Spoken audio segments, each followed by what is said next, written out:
اللہ الرحمن الرحیم وبہ نستعین سبحانک لا علم لنا الا ما علمتنا انک انت العلیم الحکیم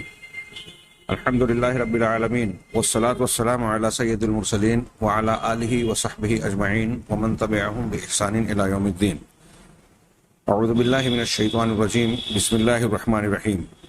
آمن الرسول بما انزل الیہ من ربہ والمؤمنون کل آمن باللہ وملائکتہ وکتبہ ورسلہ لا نفرق بین احد من رسله وقالوا سمعنا واطعنا غفرانک ربنا والیک المصیر. سامعین کرام، ہماری گفتگو ایمان بالرسول پر جاری ہے. اس ضمن میں نبوت کی خصوصیات کا تذکرہ ہوا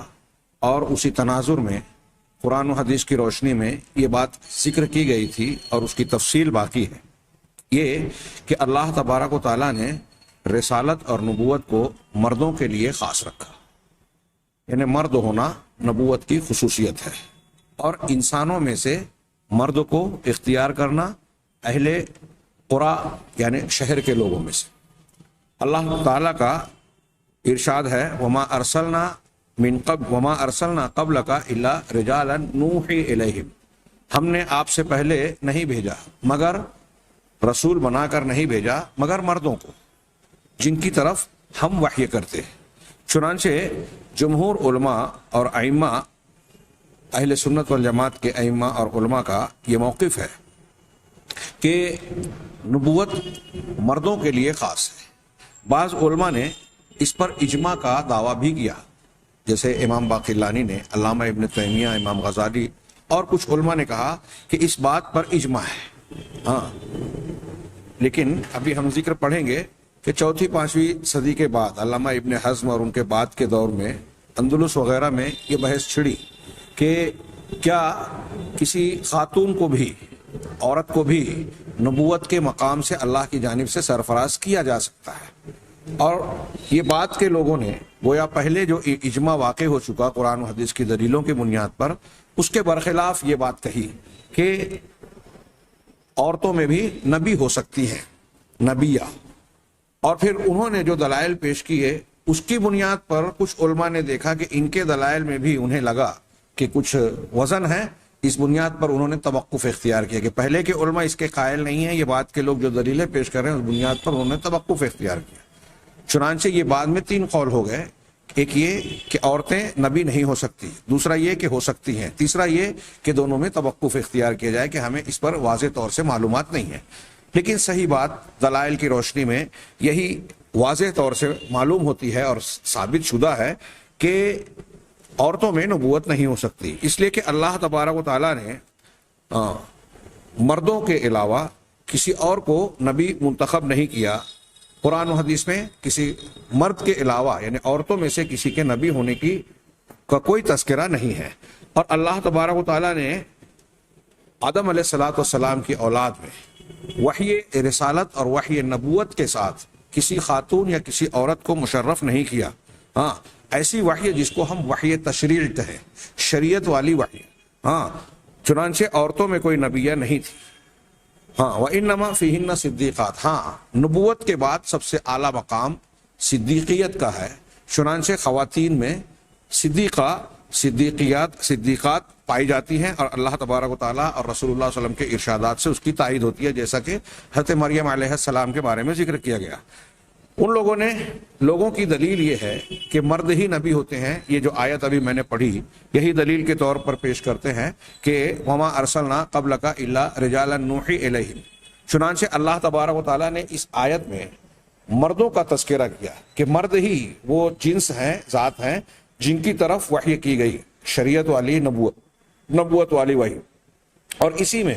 جب رجالن کا تذکرہ کیا تو گویا یہ اس بات کی تعیین اور وضاحت کرتا ہے کہ جب مردوں کو خاص کیا گیا، مخصوص کیا گیا، تو عورتیں اس دائرے سے باہر ہیں. یعنی عورتوں کو نبوت کے لیے منتخب نہیں کیا گیا. چنانچہ کوئی عورت، کوئی مؤنث نبیہ نہیں ہوئی. رب اللہ تبارک و تعالیٰ نے حضرت مریم علیہ السلام کے بارے میں، جو کہ خیر النساء کہلائی گئیں نصوص کے مطابق، عورتوں میں بہترین عورتوں میں سے ہیں تو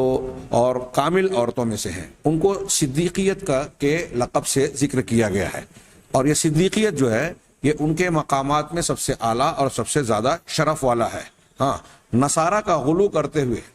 نصارہ کے غلو کا رد کرتے ہوئے اللہ تبارک و تعالیٰ نے جب حضرت مریم علیہ السلام کا ذکر کیا تو کہا کہ وہ صدیقہ ہیں۔ چنانچہ اللہ تعالیٰ نے ارشاد فرمایا مل مسیح ابن مریم الا رسول، مسیح ابن مریم صرف رسول ہے، نہیں ہے مسیح ابن مریم مگر رسول، یعنی ان کا مرتبہ مقام یہ ہے کہ وہ رسالت کے منصب پر فائز ہے، وہ اللہ کے بیٹے یا الوہیت کے درجے پر ہرگز نہیں ہے۔ تو مسیح ابن مریم نہیں ہے مگر ایک رسول، قد خلت من قبلہ الرسل، آپ سے پہلے بھی بہت سارے رسول گزر چکے ہیں۔ ہاں، وَأُمُّهُ صِدِّيقَةٌ، اور ان کی والدہ، ان کی ماں صدیقہ ہے۔ چنانچہ اہل علم نے یہاں اس سے استدلال کرتے ہوئے کہا کہ اگر وہ نبیہ ہوتی، جیسا کہ کچھ لوگوں کا خیال ہے، جو لوگ خواتین میں نبوت کے قائل ہیں، وہ حضرت مریم علیہ السلام، حضرت موسیٰ علیہ السلام کی والدہ حضرت سارہ اور ہاجرہ علیہن السلام، ان لوگوں کے بارے میں قرآن اور حدیث کے کچھ بیانات سے یہ معنی نکالنے کی کوشش کرتے ہیں کہ ان کو نبوت کا مقام حاصل تھا۔ لیکن یہاں اس آیت کریمہ کے ضمن میں اہل علم نے یہ استدلال کیا، اور ہمارے یہاں موسوعہ میں کہہ رہے ہیں کہ اس سے یہ بات ثابت ہوتی ہے، اللہ نے جو یہ کہا کہ وہ امہ صدیقہ، اس سے ثابت ہوتی ہے کہ وہ نبیہ نہیں تھی، کیونکہ اللہ تبارک و تعالیٰ نے جب وہ ان کے غلو کا رد کیا، جو وہ اللہ تبارک و تعالیٰ سے حضرت عیسیٰ اور حضرت مریم کو ملانے کی کوشش کرتے تھے، اس کا رد کیا، تو ان کے مقام شرف اور مقام بلند کا بھی ذکر کیا۔ اگر ان کے لیے نبوت کا مقام ہوتا تو اللہ تبارک و تعالیٰ نبوت کے درجے سے کم درجے والی چیز کا تذکرہ کر کے ان کی عزت اور شرافت کو بیان نہیں کرتا۔ چنانچہ ان کے مقام اور مرتبے کی غایت یہ ہے کہ وہ صدیقہ ہیں۔ قرآن کے نص سے یہ بات بالکل واضح ہے۔ ہاں، اگر مسیح علیہ السلام رسالت کے مرتبے سے اوپر ہوتے یا حضرت مریم علیہ السلام کو صدیقیت کے مرتبے سے اونچا مقام حاصل ہوتا تو اس آیت میں اس کا تذکرہ کیا جاتا۔ ہاں، یہ مثال انہوں نے دی کہ یہ ایسے ہی ہے کہ اگر کوئی شخص جو ہے وہ بادشاہ ہے، ہاں، کسی انسان کا آپ تعارف کرا رہے ہیں جو کسی ملک کا، سلطنت کا بادشاہ ہے، سلطنت اس کے ہاتھ میں ہے، اس کا تسلط اور حکمرانی ہے، تو اب آپ اس کا اگر تعارف کرائیں گے تو کیا یہ بات کہیں گے کہ وہ ایک شہر کا سرپنچ ہے، شہر کا رئیس ہے، سردار اور قائد ہے، امام ہے، یا وہ کسی باغ کا مالک ہے؟ وہ باغ کا مالک ہے ضرور، ہاں، کسی شہر میں بھی ایک اپنی رعایا میں یا اپنی سلطنت کے شہروں کا بھی امام اور رئیس ہے، سردار ہے، تو آپ، لیکن وہ پورے ملک کا بادشاہ بھی ہے۔ تو اب جب آپ اس کی عزت و تکریم کے مقام پر اس کا تعارف کرائیں گے تو بادشاہ کے بارے میں کیا آپ یہ کہیں گے کہ یہ وہ شخصیت ہے جو فلاں فلاں باغ کے، فلاں فلاں کھیت کے مالک ہے؟ ظاہر سی بات ہے کہ وہ اگرچہ اس کھیت اور باغ کا مالک ہے، لیکن شرف اور عزت کے مقام پر آپ اس کے اس رتبے کا تذکرہ کریں گے جو سب سے اعلیٰ ہے۔ بادشاہ آپ نے کہہ دیا تو اب باغ اور کھیت کے مالک ہونے یا کسی شہر اور بستی کے سردار ہونے والا معنی اس سے بہت کمتر ہے۔ ظاہر سی بات ہے کہ عزت کے، اکرام اور تکریم کے مقام پر کسی شخصیت کو جو اعلیٰ منصب اور مقام کا ہے اس سے نچلے مقام اور منصب کے ساتھ ذکر نہیں کیا جاتا۔ یہ عرف کے بھی خلاف ہے، اور جو ہے سیاق و سباق میں جو زبان و بیان کا انداز ہوتا ہے، اسلوب اور تقاضے ہوتے ہیں، اس کے بھی خلاف ہے۔ جب اللہ تبارک و تعالیٰ نے نصارہ کے غلو کا رد کیا کہ مسیح جو ہے وہ اللہ کے بیٹے یا الہ نہیں ہے، ہاں، اور ان کی والدہ مریم علیہ السلام وہ انسانی اور بشری مقام سے بلند ہو کر الوہیت کے درجے میں نہیں ہے، جب اس کی تردید کی تو ساتھ میں ان کے اس مقام کا تذکرہ کیا جو ان کا اعلیٰ ترین مقام ہے۔ حضرت مسیح علیہ السلام کو بتایا کہ وہ رسول ہیں، اور حضرت مریم علیہ السلام کے بارے میں بتایا کہ وہ صدیقہ ہیں۔ ہاں، تو ریاست یعنی سرداری اور مال کے سلسلے میں جو اعلیٰ سے اعلیٰ مقام ہوتا ہے، آپ عزت و تکریم کے مقام پر اس کا تذکرہ کرتے ہیں۔ چنانچہ کوئی اس کے بالمقابل کوئی ایسی قوی حجت اور صریح دلیل موجود نہیں ہے جو عورتوں کے لیے نبوت کے ثبوت پر دلالت کرتی ہو، اس کی تائید کرتی ہو، بلکہ یہ قول کہ عورتوں کے لیے نبوت نہیں ہوتی، یہ سلف میں سے جو علماء اور ائمہ معتبرین ہیں جن کے اجماع کا اعتبار کیا جا سکتا ہے ان تمام لوگوں سے ثابت ہے۔ ہاں ایک ان کے مطابق انہوں نے کہا فہو خلاف شاذ مسبوق بالاجماع، جن لوگوں نے اس کی مخالفت کی بعد کے لوگوں میں، یہ تیسری صدی کے بعد چوتھی صدی وغیرہ میں جن لوگوں نے مخالفت کی تو وہ شاذ قول کہلائے گا، اور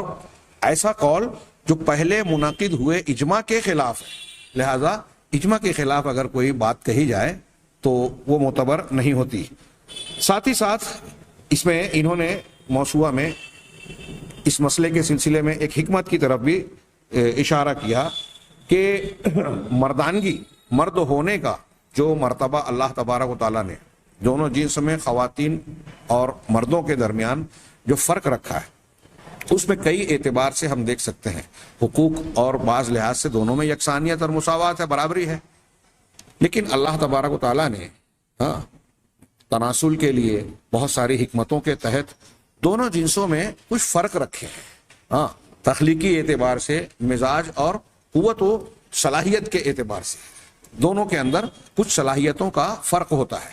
اور اس اعتبار سے دیکھا جائے تو مرد زیادہ قوی ہوتے ہیں، مضبوط ہوتے ہیں عورتوں کے مقابلے میں، جبکہ عورتوں کے ہاں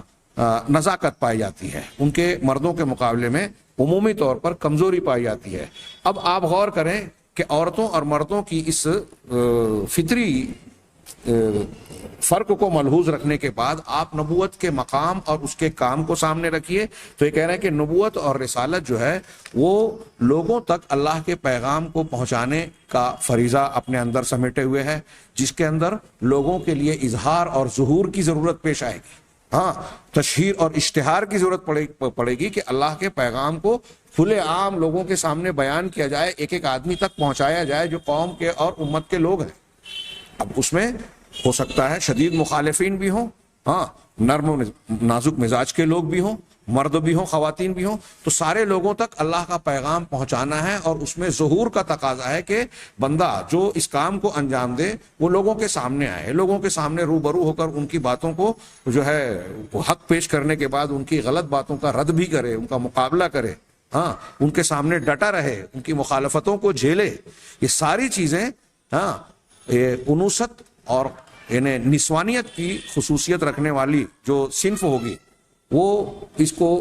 جھیل نہیں سکتی، اس کا سامنا نہیں کر سکتی۔ نسوانیت کا تقاضا، اس کے مزاج اور اس کی فطری صلاحیتوں کا تقاضا یہ ہے کہ اس کے اندر پوشیدگی ہو، پردہ داری ہو، اور اس میں اشتہار، دکھاوا اور لوگوں کے سامنے روبرو ہونے کا امکان کم سے کم ہو، ضرورت ہی نہیں ہے یا اس کی صلاحیت ہی نہیں ہے ان کے اندر،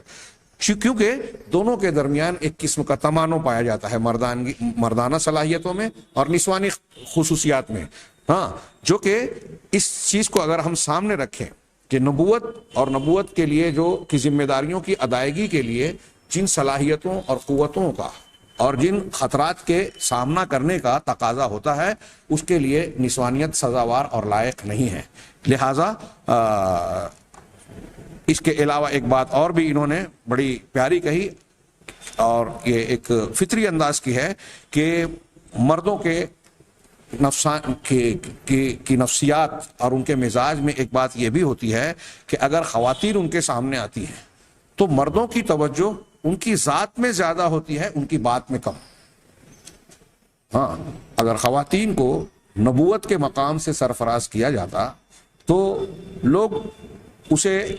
ایک دوسرے انداز میں بھی ٹھٹھا اور مذاق کا موضوع بناتے، ان کی باتوں پر توجہ دینے کی بجائے ان کی شخصیت اور ذات کو نشانہ بناتے، اس پر نگاہ ڈالتے۔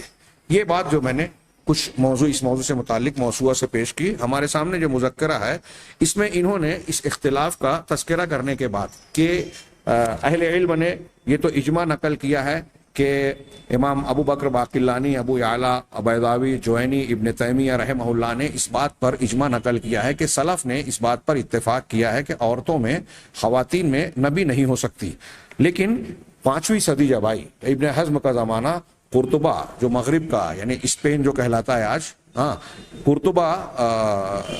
اسپین اور اندلس جس کا نام تھا اور اس کی راجدھانی قرطبہ تھی، اس میں یہ بات گویا چھڑی اور بحث ہوئی کہ عورتوں میں نبوت ہو سکتی ہے یا نہیں ہو سکتی،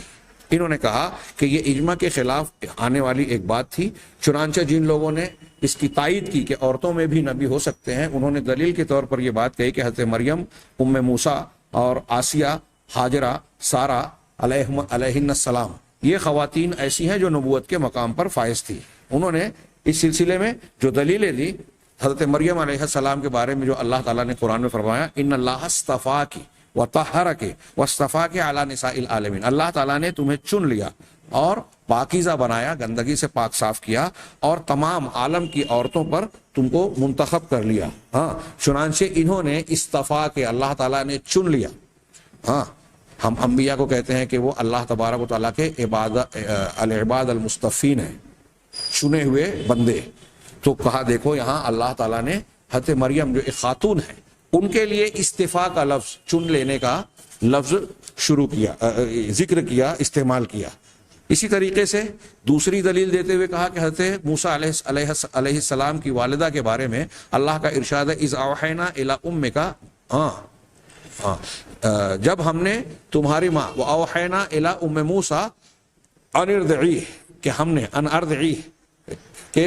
موسیٰ کی والدہ کی طرف، یہ میں غلط پڑھ رہا ہوں حافظ صاحب، ارضعی ہے کہ ارضعی ہے، واوحینا الی ام موسیٰ، ہاں ہم نے موسیٰ کی والدہ کی طرف ان ارضعی ہے، یعنی ہم نے وحی کی، یعنی ان کے دل میں یہ بات ڈالی کہ تم انہیں دودھ پلاؤ۔ ہاں، تو یہ دو آیتیں استدلال کرتے ہوئے کہا کہ دیکھیے اللہ تبارک و تعالیٰ نے حضرت موسیٰ علیہ السلام کی والدہ کی طرف وحی کرنے کا ذکر کیا، اور وحی کے لفظ بتاتا ہے کہ ان کو نبوت کے لیے منتخب کر لیا تھا۔ اسی طریقے سے ایک دلیل یہ دی کہ حضرت مریم علیہ السلام کے پاس ہم نے حضرت جبرائیل کو بھیجا، فارسلنا الیہا روحنا۔ ہاں، اسی طرح سے حضرت جبرائیل علیہ السلام نے حضرت مریم سے خطاب کرتے ہوئے کہا انما انا رسول ربک لأہب لک غلاما زکیہ، کہ میں تمہاری طرف تمہارے رب کا رسول ہوں، قاصد ہوں، تاکہ تم کو ایک زکی، پاکیزہ غلام عطا کروں۔ تو اب یہ ارسال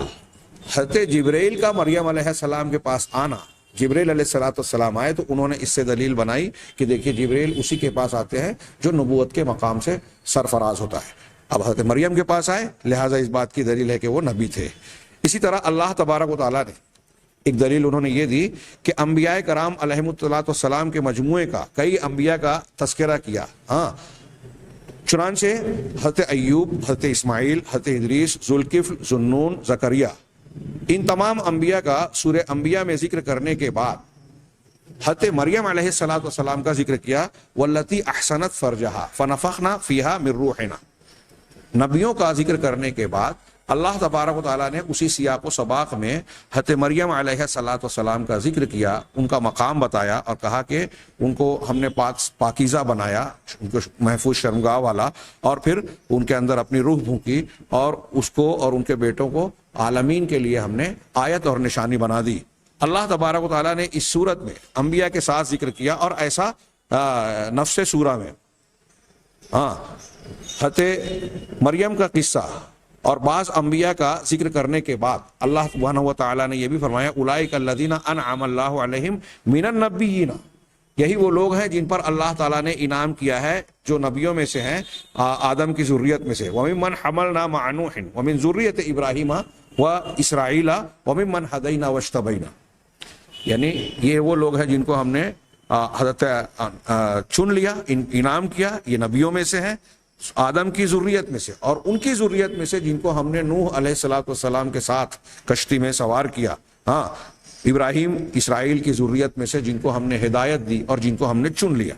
یہ ان کے استدلالات ہیں، سبھی کو نقل کر دیا یہاں اور باری باری سب کا جواب دیا۔ میں اختصار کے ساتھ ان جوابات کی طرف اشارہ کرتا ہوں۔ سب سے پہلا جواب کہ استعفاء کا لفظ جو حضرت مریم کے لیے استعمال کیا گیا، تو انہوں نے کہا کہ یہاں استعفاء ہم نے چن لیا، یہاں استعفاء اطاعت و فرما برداری کے لیے، تقرب کے لیے ہے، نہ کہ نبوت کے چننے کے لیے ہے۔ ہاں، کہ یہ جو ہے اللہ تبارک و تعالیٰ نے ان کو اطاعت اور اپنی قربت کا ایسا مقام عطا فرمایا کہ وہ اعلیٰ ترین بندگی کے مقام پر پہنچ گئی، اگرچہ نبوت نہیں تھی، صدیقیت تھی، اس مقام پر پہنچ گئی جس کی بنیاد پر ان کے ہاتھوں پر اللہ نے کرامات کا بھی ظہور کیا، اظہار کیا۔ ہاں، ان کو محراب میں بے موسم پھل ملتے تھے، جیسا کہ سورہ آل عمران میں ہے کہ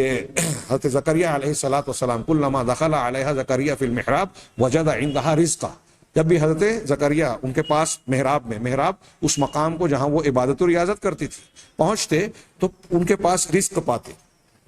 اہل علم کہتے ہیں کہ بے موسم کے پھل. تو حضرت زکریہ پوچھتے تھے یا مریم انا لک ھذا، یہ تم کو کہاں سے مل گیا؟ تو وہ جواب دیتی ہوا من عند اللہ، یہ اللہ کے پاس سے ہے. تو یہ ان کی کرامات اور ان کا اعلیٰ مقام، ان کی اس اعتبار سے اس شرف کو نوازنے کے لیے، اطاعت و فرمانبرداری کے اعلیٰ مقام کے لیے اللہ نے ان کو چن لیا، نبوت کے لیے نہیں. اور ساتھ ہی ساتھ ان کو ایک معجزاتی طور پر خرق عادت طریقے سے اللہ تعالیٰ نے نبی اور روح اللہ کلمت اللہ حضرت عیسیٰ علیہ السلام کی والدہ بنایا، ان کے حمل کو اٹھانے والا بنایا. اس کے لیے اللہ تبارک و تعالیٰ نے ان کو چن لیا. استعفیٰ کا معنی صرف نبوت کے لیے استعفیٰ نہیں ہوتا، بلکہ نبوت کے علاوہ بھی ہوتا ہے، کیونکہ اللہ تبارک و تعالیٰ نے نبوت کے علاوہ میں بھی حضرت طالوت کے بارے میں کہا ان اللہ اصطفاہ علیکم، اللہ نے تم کو ان پر چن لیا، ان کے تمہارے مقابلے میں تمہارے درمیان حضرت طالوت کو چن لیا بادشاہت اور عمارت لشکر کے لیے. ہاں، ظاہر سی بات ہے کہ یہ استعفیٰ، یہ چن لینا نبوت کے لیے نہیں تھا، بلکہ اللہ تبارک و تعالیٰ نے ان کو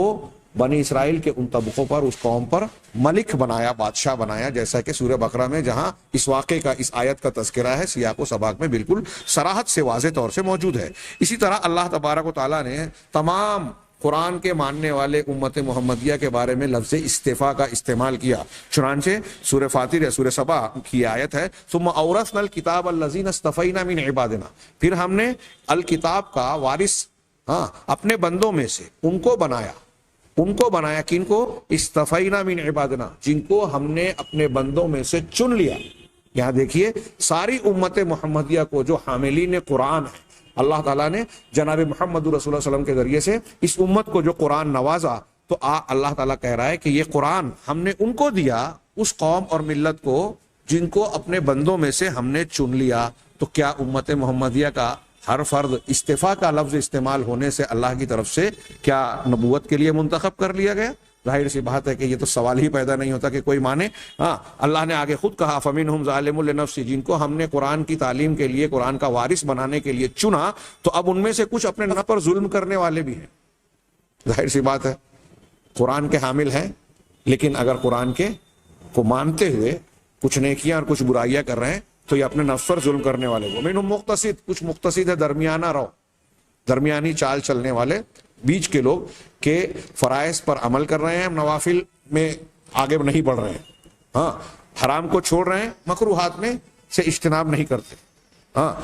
اور کچھ ایسے ہیں وَمِنْهُمْ سَابِقٌ بِالْخَيْرَاتِ بِإِذْنِ اللَّهِ، اللہ کے حکم سے نیکیوں میں سبقت کرنے والے، یہ اعلیٰ درجے کے. اسی لیے بِإِذْنِ اللَّهِ کہا کہ اللہ کی توفیق سے کوئی گھمنڈ میں نہ پڑے،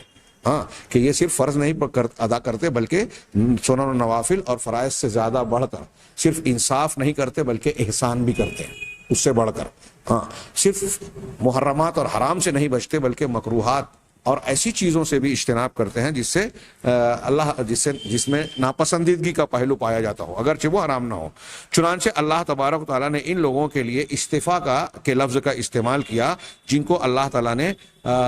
کتاب کا وارث قرار دیا. حالانکہ خود ہی اسی آیت کے سیاق میں ان لوگوں کو بھی استعفاء کے لفظ سے ذکر کیا جو کہ ظالمین ہیں، ظلم کرنے والوں کے لیے بھی، اپنے نفسوں پر ظلم کرنے والوں کے لیے بھی اللہ تعالیٰ نے استعفاء کے لفظ کا استعمال کیا، جبکہ یہ بالکل واضح ہے، سیاق سے بھی واضح ہے کہ وہ نبوت کے درجے سے سرفراز نہیں ہے. چنانچہ مریم علیہ السلام کے لیے جب استعفاء کا لفظ ہوا تو اس بنیاد پر یہ اس بات کی دلیل نہیں ہے کہ یہ نبوت کے لیے منتخب کرنے کے معنی میں ہے. دوسرا یہ کہ ہم نے موسیٰ علیہ السلام کے والدہ کی طرف وحی کی. اگر اس کی بنیاد پر دلیل بنا کر یہ کہا جائے کہ حضرت موسیٰ کی والدہ بھی کی نبیہ ہو گئی تو پھر صرف حضرت موسیٰ علیہ السلام کی والدہ ہی نہیں، حضرت عیسیٰ علیہ السلام کے حواریوں کو بھی نبوت کے درجے پر فائز ماننا پڑے گا. اگر نبوت صرف وحی کے لفظ کے استعمال سے نبوت کا اثبات ہوتا تو ہم حواریوں کو بھی انبیاء مانتے، کیونکہ اللہ تعالیٰ نے قرآن میں فرمایا وَإِذْ أَوْحَيْتُ إِلَى الْحَوَارِيِّينَ أَنْ آمِنُوا بِي وَبِرَسُولِي، جب میں نے حواریوں کی طرف وحی کی کہ تم مجھ پر ایمان لاؤ اور میرے رسول پر۔ ہاں، اگر اتنا ہی نہیں، اگر ہم صرف وحی کے مجرد وحی کی بنیاد پر نبوت کا اثبات کرنے لگیں لفظ وحی کا استعمال ہونے پر، تو پھر حیوانات کی نبوت کو بھی ماننا پڑے گا، کیونکہ سورہ نحل میں اللہ تعالیٰ نے فرمایا وَأَوْحَى رَبُّكَ إِلَى النَّحْلِ، تمہارے پروردگار نے نحل یعنی شہد کی مکھی کی طرف وحی کی۔ تو یہاں وحی کا معنی ہم کیا کرتے ہیں، کیا جانتے ہیں؟ دل میں بات ڈالنا، خفیہ طور سے کوئی بات دل میں ڈال دینا، القاء کرنا، جس کو ایک دوسری تعبیر میں ہم الہام کہتے ہیں۔ اللہ تبارک و تعالیٰ نے ہر جاندار کو دل میں اس کے جینے کے طریقے کو ڈال دیا۔ ہمارے انسانوں کا بچہ بھی جب پیدا ہوتا ہے تو بغیر کسی کے سکھائے ہوئے اپنی ماں کے سینے سے دودھ کو چوسنے کا فن جانتا ہے، طریقہ جانتا ہے۔ یہ اللہ تبارک و تعالیٰ نے اس کے دل میں وحی کر دی، القاء کر دیا، الہام کر دیا، ڈال دیا۔ یہ وہی الہام اور القاء ہے۔ یہاں اس معنی کا تذکرہ کرتے ہوئے میں ایک دلچسپ بات کی طرف اشارہ کروں کہ ایسی ہی باتوں کو ایک سے استدلال کر کے، یہ بعض سابقہ کتابوں میں نے پڑھا سنا کہ مرزا غلام احمد قادیانی نے جب نبوت کا اپنی طرف وحی کیے جانے کا استدلال کیا، تو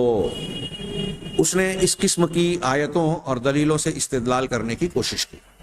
کہ دیکھو اللہ تعالیٰ کہہ رہا ہے شہد کی مکھی کی طرف وحی کی، اللہ تعالیٰ کہہ رہا ہے کہ موسیٰ علیہ السلام کی والدہ کی طرف وحی کی، تو جب یہ مکھی اور والدہ موسیٰ کی طرف وحی کی جبکہ وہ نبی نہیں تھے، تو میری طرف وحی کی، تو آپ لوگوں کو کیوں اچنبھا ہو رہا ہے؟ اگر مرزا صاحب یہ کہہ رہے ہیں کہ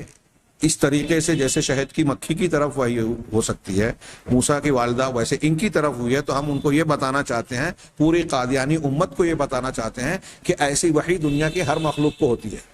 اس میں کسی کی کوئی خصوصیت نہیں ہے۔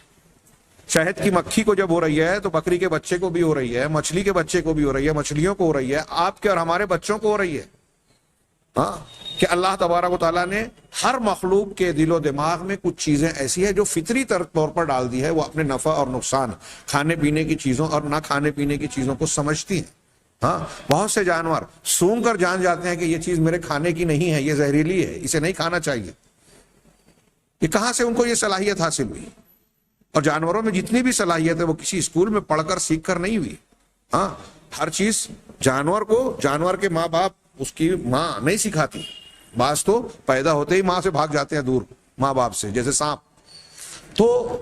ان کو جو جینے کی صلاحیت حاصل ہوتی ہے کہاں سے حاصل ہوتی ہے؟ جو اللہ رب العالمین کی طرف سے اس کی ربوبیت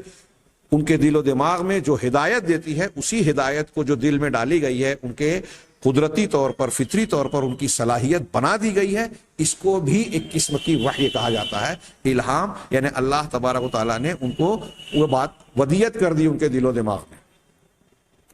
تو مرزا صاحب اگر اس قسم کی وحی کی بنیاد بنا کر اگر اپنی نبوت کا دعویٰ کر رہے ہیں تو پھر ان کو دنیا کی ہر مخلوق کو جو ہے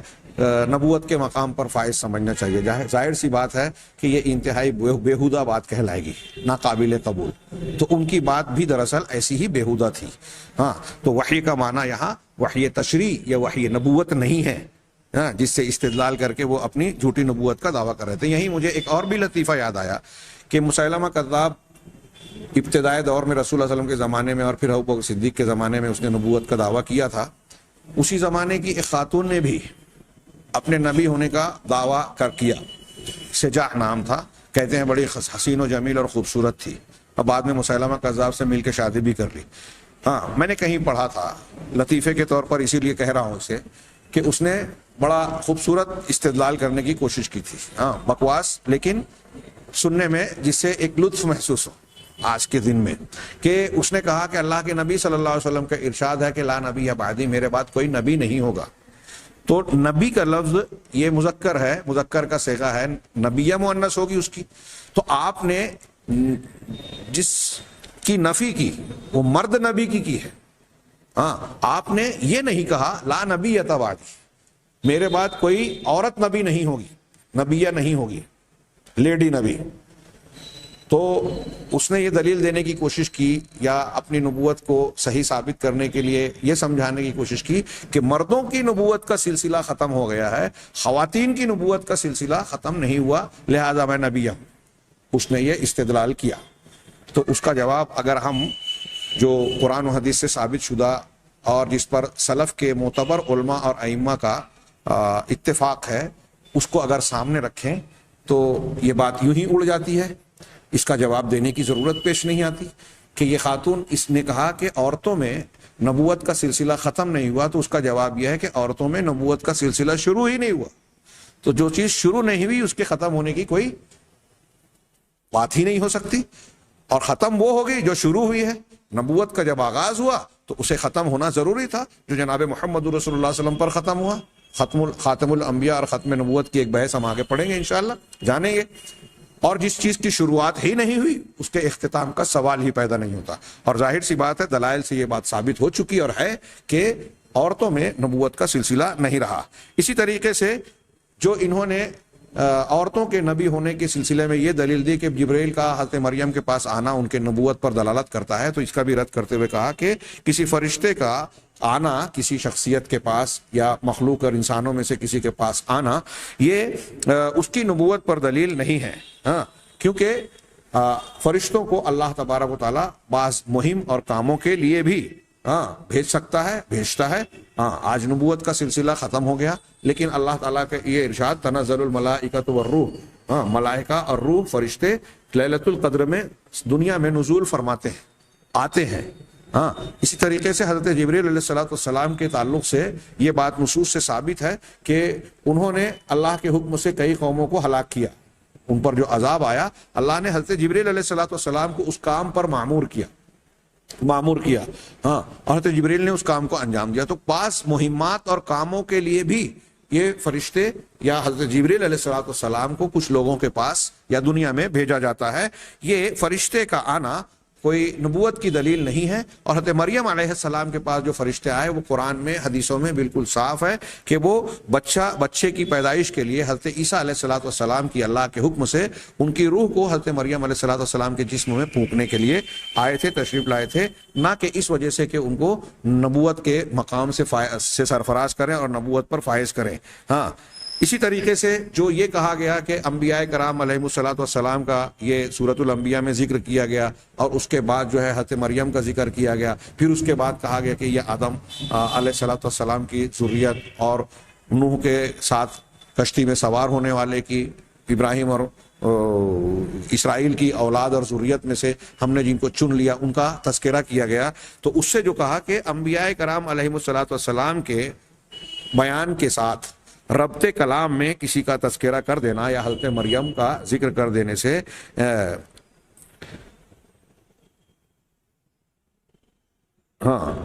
یہاں بھی نبوت کا اس بات کرنا یہ کوئی دلیل نہیں بنتی واضح طور سے، اس لیے کہ حضرت مریم علیہ السلام حضرت عیسیٰ علیہ السلام کی والدہ ہیں، اور ان کو بھی اللہ تبارک و تعالیٰ نے ایک اعزاز سے نوازا۔ حضرت عیسیٰ علیہ السلام کی ولادت ان کے ذریعے سے اللہ کے حکم سے معجزاتی طور پر ہوئی، اور حضرت عیسیٰ علیہ السلام کے سب سے زیادہ عظمت والی حالت جو لوگوں کے لیے ایک نشانی بن گئی وہ یہ ہے کہ ان کی پیدائش کی جو کیفیت ہے اور حضرت عیسیٰ علیہ السلام کے وجود کا جو دنیا میں آنے کا جو معاملہ پیش آیا وہ حضرت مریم علیہ السلام کے ساتھ جڑا ہوا ہے۔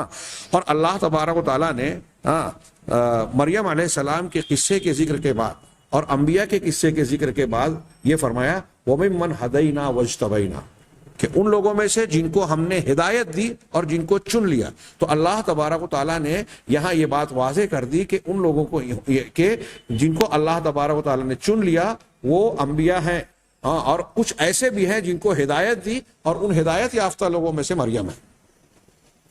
ایک ہی سیاق و سباق میں اجتباء کا بھی ذکر ہے اور ہدایت کا بھی ذکر ہے۔ تو اجتباء یعنی انتخاب، استفاء، منتخب کرنا نبوت کے لیے، اس کا تعلق انبیاء سے اور نبوتوں سے ہے، اور ہدایت والا تعلق حضرت مریم علیہ السلام سے ہے جن کو نبوت کا مقام حاصل نہیں ہوا۔ اب یہاں آگے انہوں نے اختصار کے طور پر ایک بات اور بھی کہی کہ جو آیت ہم نے پڑھی تھی سورہ انبیاء کی وما ارسلنا من قبل کا الا رجالا نوحی الیہم من اہل القری، کہ آپ سے پہلے ہم نے کوئی بھی رسول نہیں بھیجا مگر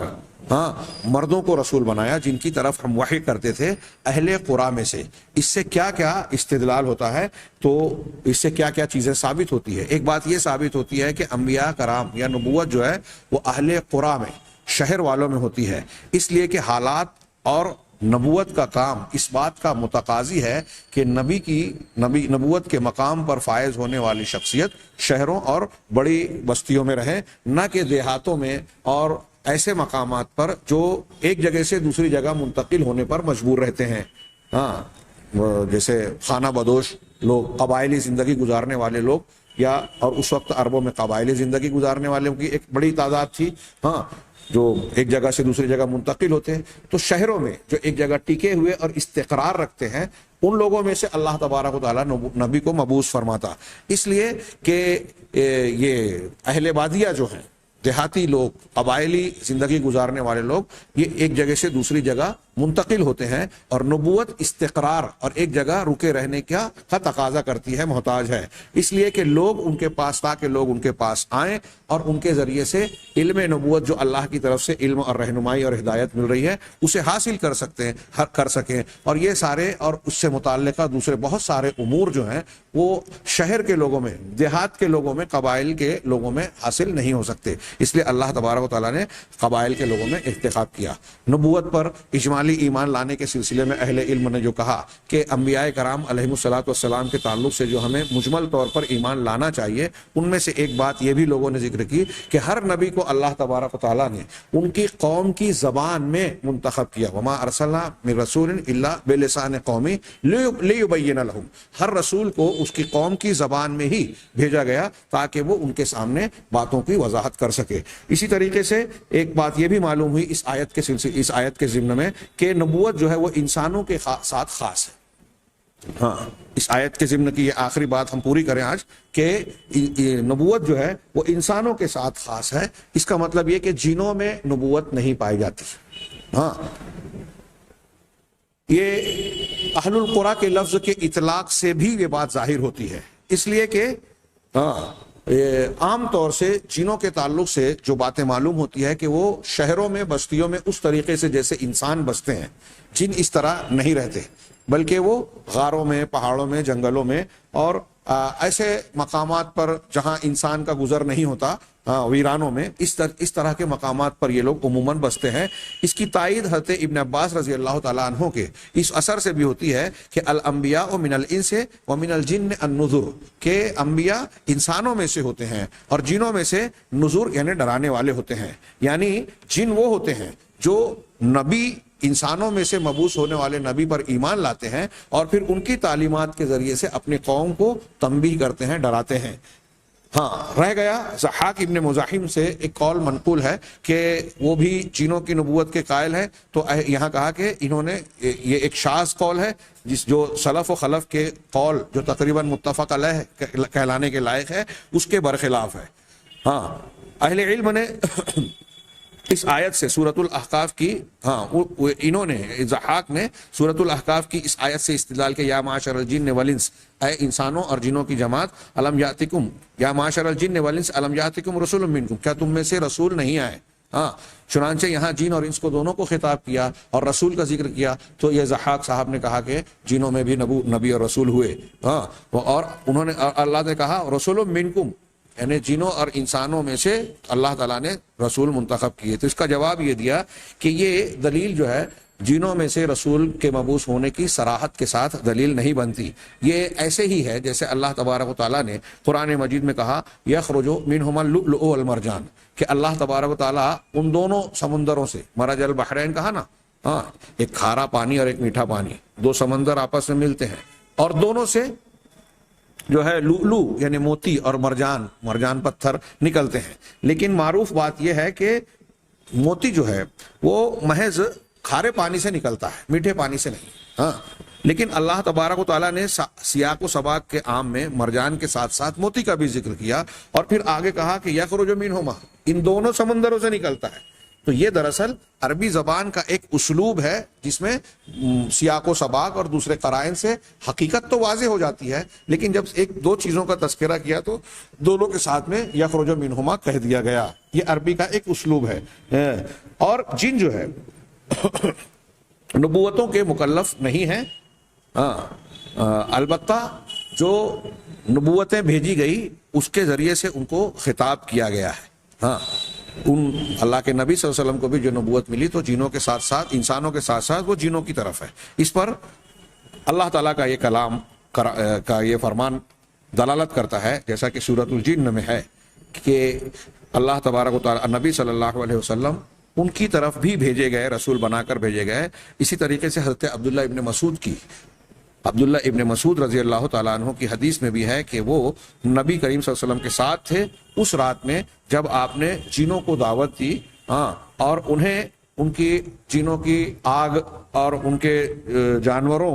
کے کچھ نشانات کے بارے میں بھی بتایا، اور ان کو اللہ کے رسول صلی اللہ علیہ وسلم نے دعوت دی، نصیحت فرمائی۔ اللہ تبارک و تعالیٰ کا یہ فرمان کہ جنوں کے بارے میں جو قول نقل کیا ہے قرآن میں، یا قومنا انا سمعنا کتابا انزل من بعد موسیٰ،